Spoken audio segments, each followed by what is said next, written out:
Hi guys, JJVR46 Vlogs here. Just going to do my first ever vlog. I was going to review the bike I am currently riding, my Ducati 696 Plus with ABS. This is the ABS model, and just going to tell you a bit about it. It's got 80 brake horsepower, and it's a V-twin, obviously, 700. 80 brake horsepower, I think it's 50 newton meters of torque. It packs a punch anyway for a 700. The tank is, I think, is a 13 litre tank, so that's pretty decent really for the size of the bike. 13 litres. I get about 100, and I ride mostly urban, obviously commuting. I get about 125 miles, 130 miles before I have to fill up with a tank of fuel. So, you know, that's pretty reasonable.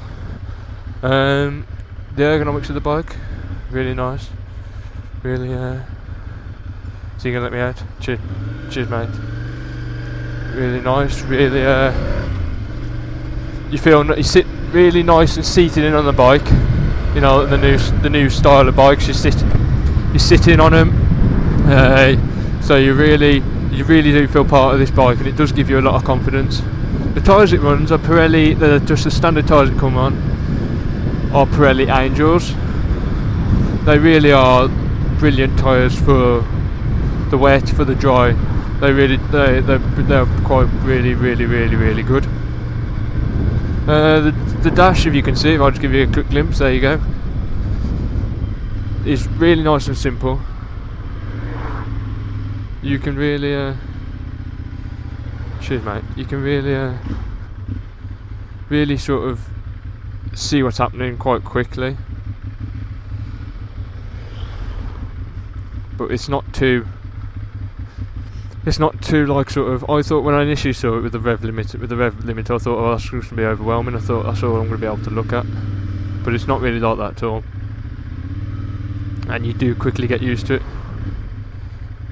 If I just hop down the inside here.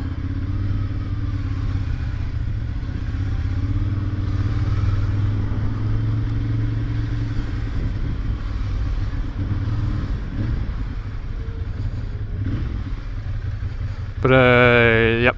So the dash is really simple. I've got the time, and on here I've got my modes. I can go one. Cheers, mate. Yeah, I've got my modes. I can scroll through them, see which ones I want to select. I have got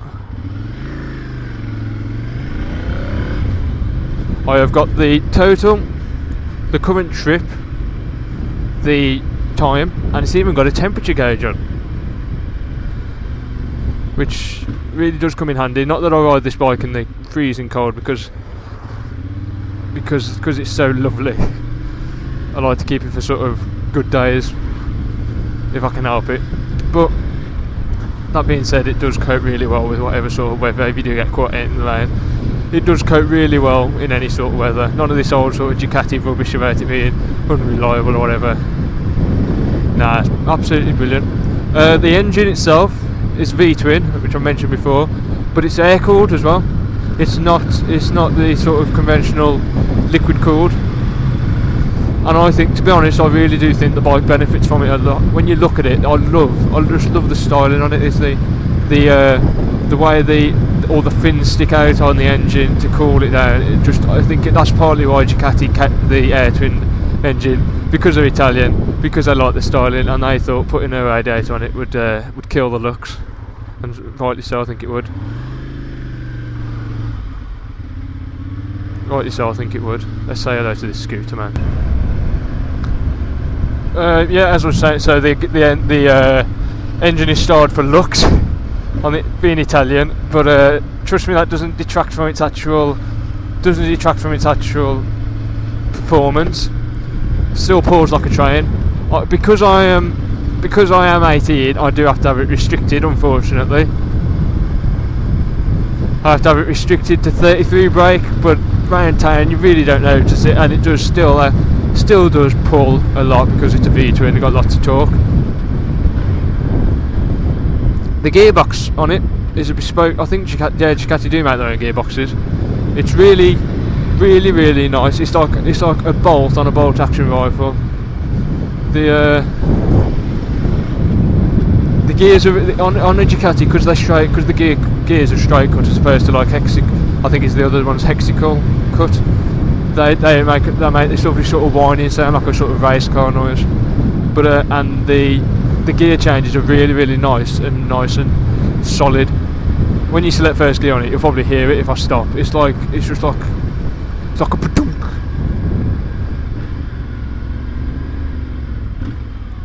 See if you can hear that. It's like a padunk. The red line's about 10,000 RPM. I don't take it there very often because, like I say, it's a brilliant, just a brilliant little Grand Tourer. And you hear that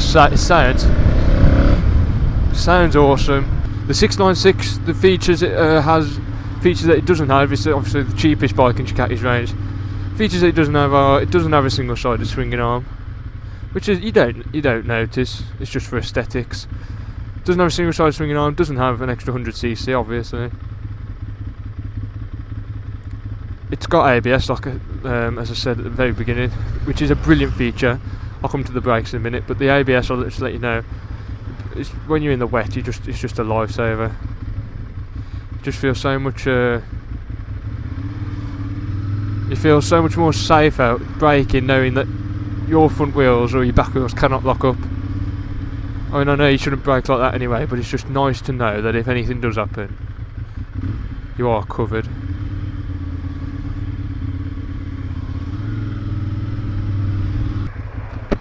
While I'm stopped, I'll just talk about the things that do actually allow me to stop. I'll talk about the brake. The brakes on these are Brembo. 2 discs at the front, 1 at the back. I can't tell you the sizes because if I would, I'd tell you. Nah, I won't hazard a guess because I'll probably sound stupid. But they're really good brakes. Nice and progressive, not going to like bite your head off or whatever. Not going to bite your head off.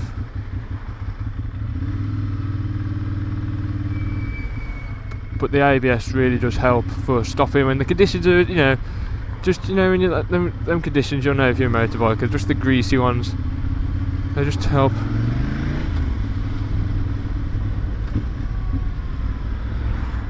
They just help in those sort of conditions.